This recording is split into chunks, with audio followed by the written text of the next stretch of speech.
السلام علیکم ویورز، آج ہم بیان کرنے جا رہے ہیں ایک ایسی حقیقت کے بارے میں کہ جس نے لوگوں کے دلوں کو ڈرا کر رکھا ہوا ہے، کہ جس کا نام سن کر لوگ گھبرا جاتے ہیں، پریشان ہو جاتے ہیں، جن کا ظہور قیامت کے قریب ہوگا، اور یہ قیامت کی نشانیوں میں سے ایک نشانی ہے یجوج و مجوج۔ یجوج مجوج کا تعلق علامات قیامت سے ہے۔ یجوج و مجوج کے متعلق قرآن پاک نے خود پیش گوئی کی ہے۔ قرآن پاک نے یجوج و مجوج کے متعلق واقعے کو سورۃ القاف اور سورہ انبیاء میں بیان کیا ہے، اور اس مسئلے سے متعلق جو کچھ بھی ہے وہ صرف ان دو صورتوں میں مذکور ہے۔ سورہ قاف میں یہ واقعہ اس طرح مذکور ہے: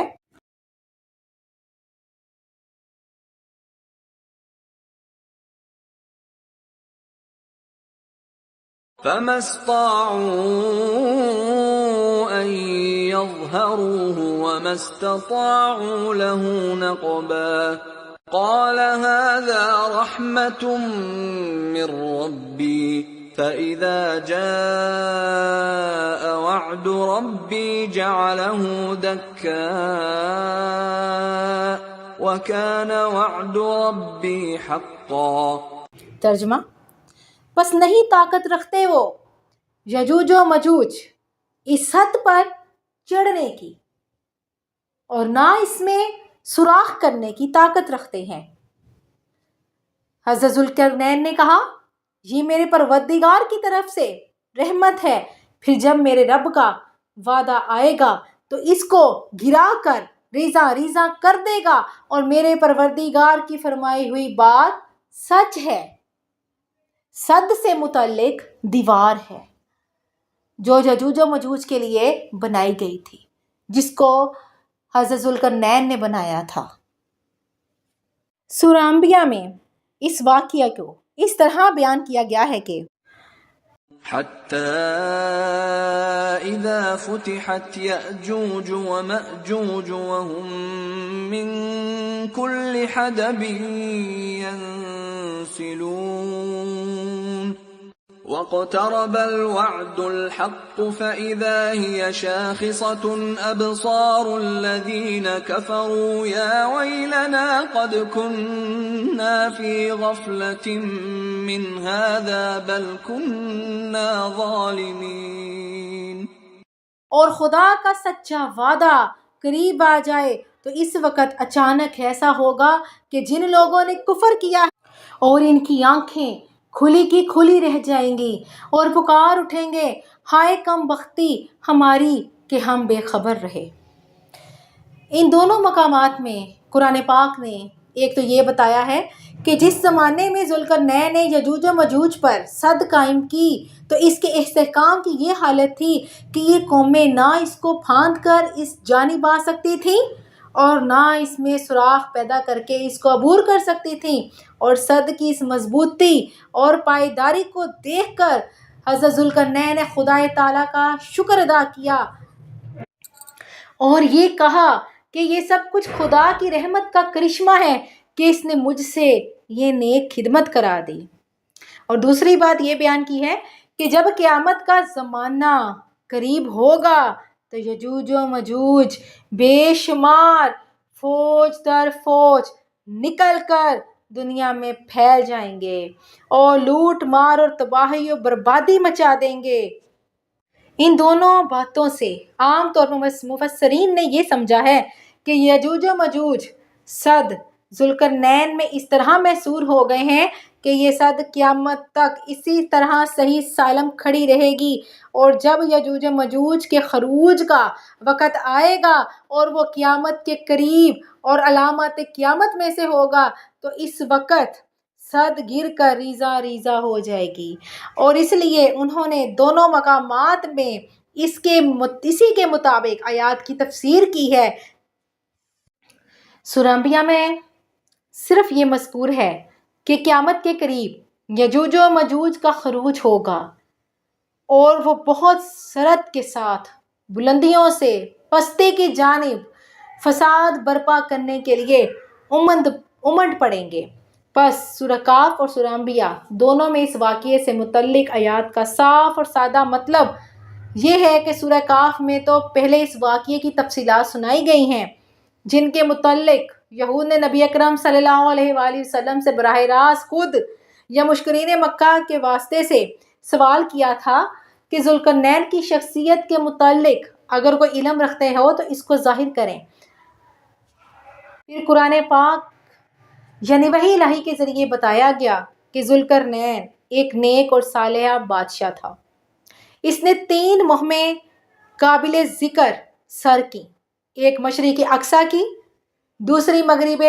اقصیٰ کی اور تیسری شمال کی جانب۔ اور اس تیسری مہم میں اس کو ایک ایسی قوم سے سابقہ ہوا جس نے یجوج و مجوج کی دباکاریوں کا شکوہ کرتے ہوئے اپنے اور ان کے درمیان سد قائم کر دینے کا مطالبہ کیا۔ ذوالقرنین نے ان کے مطالبے کو اس طرح پورا کیا کہ اس جانب وہ جس درہ سے نکل کر حملہ آور ہوا کرتے تھے اس کو لوہے کی تختیوں اور پگھلے ہوئے تانبے سے بند کر دیا اور 2 پہاڑوں کے درمیان درے پر ایک بہترین سد قائم کر دی، اور ساتھ ہی شکر خدا بجا لاتے ہوئے یہ بھی ظاہر کیا کہ یہ سد اس قدر مستحکم مضبوط ہے کہ اب یجوج و مجوج نہ اس میں سوراخ کر سکیں گے اور نہ اس پر چڑھ کر ادھر آ سکیں گے۔ لیکن میں یہ دعویٰ نہیں کرتا کہ یہ سد ہمیشہ کے لیے اسی طرح رہے گی، بلکہ خدا کو جب تک منظور ہے یہ اسی طرح قائم ہے، اور جب وہ چاہے گا یہ روک باقی نہ رہے تو یہ ٹوٹ پھوٹ جائے گی۔ اور خدا کا وعدہ یعنی ہر شے کی طرح سد کا بھی فنا ہو جانا پورا ہو کر رہے گا۔ یہود نے چونکہ صرف حضرت ذوالقرنین کے متعلق سوال کیا تھا، اس لیے سورہ کاف میں انہی کے متعلق تفصیل سے بتایا گیا اور یجوج و مجوج کا محض ضمنی تذکرہ کیا گیا۔ اور سورہ انبیاء میں اللہ تعالیٰ مشرکین کا رد کرتے ہوئے فرماتے ہیں کہ جو بستیاں ہلاک کر دی گئیں اب ان کے باشندے دنیا میں زندہ نہیں واپس آئیں گے۔ ہاں جب قیامت آ جائے گی اور وہ جب آئے گی اس سے پہلے یجوج و مجوج کا فتنہ پیش آئے گا، تب البتہ میدان حشر میں سب دوبارہ زندہ کر کے رب العالمین کے سامنے جواب دہ ہونے کے لیے جمع کیے جائیں گے۔ حضرت ابو ہریرہ رضی اللہ تعالیٰ عنہ سے مروی ہے کہ رسول اللہ صلی اللہ علیہ وآلہ وسلم نے فرمایا کہ یجوج و مجوج روزانہ ذوالقرنین کی سد کو کھودتے رہتے ہیں، اور جب سورج نکلنے کا وقت قریب ہو جاتا ہے تو آپس میں کہتے ہیں کہ اب کام ختم کرو، اب یہ اس قابل ہو گئی ہے کہ کل تم اس کو کھود کر گرا سکو گے۔ مگر جب وہ اگلے روز پھر اس کام پر واپس آتے ہیں تو سد کو اصلی حالت سے بھی زیادہ مضبوط اور مستحکم پاتے ہیں۔ یہ اسی طرح ہوتا رہتا ہے، مگر جب ان کی معین مدت کا وقت پورا ہو جائے گا اور اللہ تعالیٰ کو یہ منظور ہوگا کہ وہ انسانی دنیا پر چھا جائیں تو اس روز بھی سابق کی طرح اس کو کھودیں گے، اور جب سورج نکلنے کا وقت قریب ہوگا تو کام لینے والے کام کرنے والوں سے کہیں گے اب واپس جاؤ، کل انشاءاللہ اس کو کھود کر برابر کریں گے، اور آج چونکہ انشاءاللہ کہہ دیا اس لیے جب واپس آئیں گے تو اپنی محنت کو درست پائیں گے، اور اس وقت وہ واقعی دیوار کو اپنی سد کو گرا دیں گے اور لوگوں پر نکل پڑیں گے اور تمام روئے زمین کا پانی پی جائیں گے، اور لوگ ان کے خوف سے قلعوں اور پناہ گاہوں میں چھپ جائیں گے۔ پھر وہ دنیا کو مغلوب سمجھ کر آسمان پر تیر پھینکیں گے کہ خدا اور عالم بالا سے جنگ کر کے اس کو بھی مغلوب کریں۔ اللہ تعالیٰ ان کے تیروں کو خون آلود کر کے واپس کرے گا تو وہ سمجھیں گے کہ ہم عالم بالا پر بھی غالب آ گئے۔ پھر اللہ تعالیٰ ان کی گردن میں گلٹیاں پیدا کر دے گا جس سے وہ خود بخود مر جائیں گے۔ ایک مرتبہ نبی اکرم صلی اللہ علیہ وآلہ وسلم خواب راحت سے بیدار ہوئے تو یہ حالت تھی کہ چہرہ مبارک سرخ تھا اور یہ ارشاد فرما رہے تھے لا الہ الا اللہ، لا الہ الا اللہ عرب کے لیے ہلاکت ہے، اس شر سے جو قریب آ رہا ہے آج یجوج و مجوج پر قائم شدہ سد اسی طرح کھول دی گئی ہے اور انگوٹھے پر انگلی رکھ کر اور گول حلقہ بنا کر دکھایا۔ حضرت زینب بنت حجش رضی اللہ تعالی عنہا فرماتی ہیں میں نے عرض کیا یا رسول اللہ صلی اللہ علیہ وآلہ وسلم کیا ہم ایسی حالت میں ہلاک ہو جائیں گے جبکہ ہم میں صالحین امت بھی موجود ہوں گے؟ ارشاد فرمایا بے شک ایسا ہوگا اگر امت میں خبائث کی کثرت ہو جائے گی۔ بخاری شریف کی حدیث ہے یہ۔ یعنی جب ہر طرف خبائث پھیل جائیں گے، ہر طرف گناہ پھیل جائیں گے، حضور صلی اللہ علیہ وآلہ وسلم نے ارشاد فرمایا وہ زمانہ قریب ہے کہ تم پر قومیں اس طرح ایک دوسرے کو دعوت دیں گی جس طرح کھانے کے بڑے پیالے پر کھانے والے ایک دوسرے کو دعوت دیتے ہیں۔ یعنی اس قدر دنیا میں فساد بڑھ جائے گا۔ لہٰذا نبی اکرم صلی اللہ علیہ وآلہ وسلم کو رویا صادقہ میں یعنی خواب میں جو دکھایا گیا تھا، اگرچہ ابھی وہ وقت دور ہے جبکہ قیامت کے قریب تمام قبائل یاجوج و مجوج عالم انسانیت پر چھا جائیں گے، لیکن وہ وقت قریب ہے جبکہ ذوالقرنین کے بعد ان کا ایک اہم خروج ہوگا، ان کا ایک اہم خروج پھر ہوگا اور وہ عرب کی طاقت اور فرما روائی کی بربادی کا پیش خیمہ ثابت ہوگا۔ اور اسی خروج کو اسی طرح حسی طور پر دکھایا گیا ہے کہ گویا صد دیوار میں ایک چھوٹا سوراخ ہو گیا ہے اور آہستہ آہستہ وہ دیوار گر کر منہدم ہو جانے والی ہے، یعنی تباہ ہو جانے والی ہے۔ یعنی حضرت محمد صلی اللہ علیہ وآلہ وسلم کو جو خواب آیا تھا اس کا مطلب یہ ہے کہ آنے والے وقت میں جب گناہ زیادہ بڑھ جائیں گے، ہر جگہ خباثت پھیل جائے گی، ہر جگہ فساد برپا ہو جائے گا، تب اللہ تعالیٰ کے حکم سے یجوج مجوج کی سد میں سوراخ ہو جائے گا اور تب یہ لوگ نکلیں گے اور عرب کی طرف جائیں گے اور لوگوں پر امنڈ پڑیں گے۔ چنانچہ زمانہ نبوی میں یہ وہ وقت تھا کہ ان قبائل میں سے چند منگولین قبائل نے اپنے مرکز سے نکل کر کرب و جوار میں پھیلنا اور چھوٹے چھوٹے حملے کرنا شروع کر دیا تھا، اور آخر کار 6 صدی ہجری میں چنگیز خان ان کا قائد بن گیا اور اس نے متشر قبائل کو ایک جگہ جمع کرنا شروع کیا، اور پھر اس کے بیٹے اقتائی خان نے ایک بے پناہ طاقت کے ساتھ اٹھ کر مغرب و جنوب پر حملہ کر دیا، اور آخر ہلاکو خان کے ہاتھوں بغداد کی عرب خلافت کا خاتمہ ہو گیا اور اس نے خلافت عربیہ کو تحت تبالہ برباد کر ڈالا۔ یعنی قیامت کا ظہور تو تبھی سے شروع ہو گیا ہے،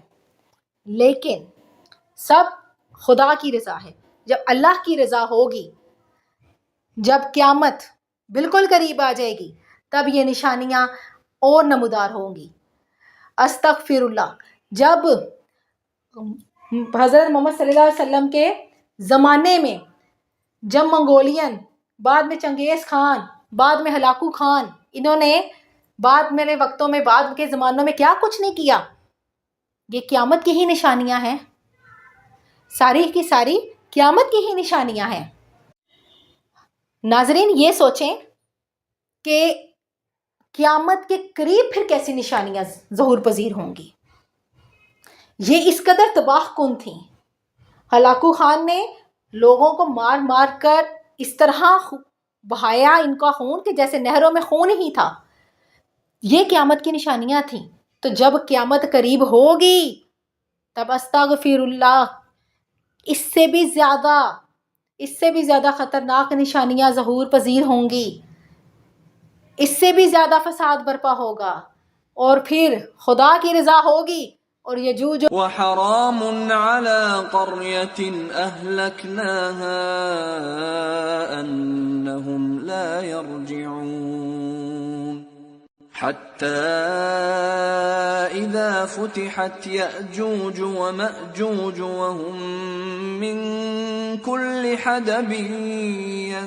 ينسلون وَاقْتَرَبَ الْوَعْدُ الْحَقُّ فَإِذَا هِيَ شَاخِصَةٌ أَبْصَارُ الَّذِينَ كَفَرُوا يَا وَيْلَنَا قَدْ كُنَّا فِي غَفْلَةٍ مِّنْ هَٰذَا بَلْ كُنَّا ظَالِمِينَ۔ اس کا ترجمہ کچھ یوں ہے، اور مقرر ہو چکا ہے ہر ایک ایسی بستی پر کہ جس کو ہم نے ہلاک کر دیا ہے کہ اس کے بسنے والے واپس نہ ہوں گے یہاں تک کہ کھول دیے جائیں یجوج و مجوج، اور وہ ہر بلندی سے دوڑتے ہوئے امنڈ پڑیں اور قریب آ جائے سچا وعدہ، پھر اس وقت حیرانی سے کھلی کی کھلی رہ جائیں آنکھیں منکروں کی اور کہیں ہائے ہماری بدبختی کہ ہم بے خبر رہے اس قیامت سے، بلکہ ہم ظلم و شرارت میں سرشار رہے۔ پس مندرجہ بالا آیت میں اس آیت کے سیاق و سباق میں یہ بات بخوبی واضح کر دی گئی ہے کہ اس مقام پر یجوج و مجوج کے کیسے خروج کی اطلاع دی گئی ہے، جس کے بعد دنیا کی ہستی کا کوئی سلسلہ باقی نہیں رہ جائے گا اور صرف قیامت برپا ہو جائے گی، یعنی صرف ایک سور کی دیر باقی رہ جائے گی جب سور پھونک دیا جائے گا، جو اس واقعے کی تکمیل کے بعد عمل میں آ جائے گا، اور اس دن وہ سب جمع کیے جائیں گے اور اس دن جہنم کافروں پر پیش کی جائے گی۔ یاجوج و ماجوج کے ظہور سے پہلے بہت زیادہ فساد برپا ہو چکا ہوگا۔ واقعات یہاں تک پہنچ جائیں گے کہ اللہ تعالیٰ حضرت مسیح بن مریم علیہ السلام کو بھیجے گا اور وہ دمشق کے سپید کے نزدیک اس طرح اتریں گے کہ زعفرانی رنگ کی 2 چادروں میں ملبوس اور فرشتوں کے بازوؤں پر ہاتھ کا سہارا دیے ہوئے ہوں گے۔ جب سر کو جھکائیں گے تو پانی ٹپکنے لگے گا اور جب سر اٹھائیں گے تو اسے پانی کے قطرات اس طرح گرنے لگیں گے کہ گویا ہاتھ سے موتی ٹوٹ کر گر رہے ہیں، یعنی آسمان پر غسل کر کے فوراً ہی نزول ہوگا۔ جہاں تک ان کا سانس جائے گا کافر کی موت کا باعث ہوگا اور ان کا سانس ان کی حد نظر تک پہنچے گا، پھر اتر کر وہ دجال کا پیچھا کریں گے اور وہ اس کو بیت المقدس کے قریب بستی لد کے دروازے پر پائیں گے اور قتل کر دیں گے۔ پھر حضرت عیسیٰ علیہ السلام ان لوگوں کے پاس تشریف لائیں گے جن کو اللہ تعالیٰ دجال کے فتنے سے محفوظ رکھے گا اور ان کے غبارآلود چہروں کو مس کرتے ہوئے ان کو جنت میں جو درجات ملیں گے اس کے متعلق باتیں کریں گے۔ حالات یہاں تک پہنچیں گے کہ اللہ تعالیٰ حضرت عیسیٰ علیہ السلام پر وحی کرے گا کہ اب میں اپنے بندوں میں سے ایک ایسی قوم کو نکالتا ہوں جن سے جنگ کرنے کی دنیا میں کسی کے اندر طاقت نہیں ہے، لہٰذا تم میرے تمام بندوں کو طور پر لے جاؤ۔ اس کے بعد اللہ تعالیٰ یجوج و مجوج کو نکالے گا جو تیزی کے ساتھ دوڑتے ہوئے آئیں گے اور ہر بلند جگہ سے نکل پڑیں گے،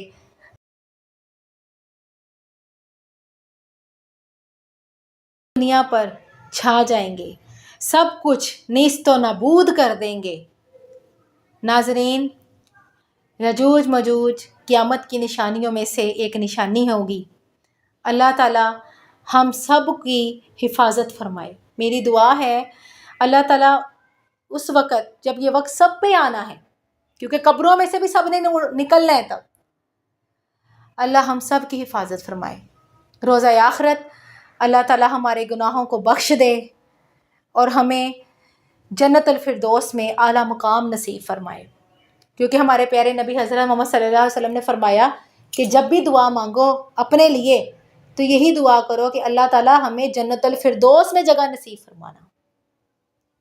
اللہ سے ہمیشہ اونچے درجے مانگے۔ اللہ کی ذات بڑی بے نیاز ہے، بے شک اللہ ان اللہ علی کل شیء قدیر، بے شک اللہ ہر چیز پر قادر ہے۔ شکریہ دوستو۔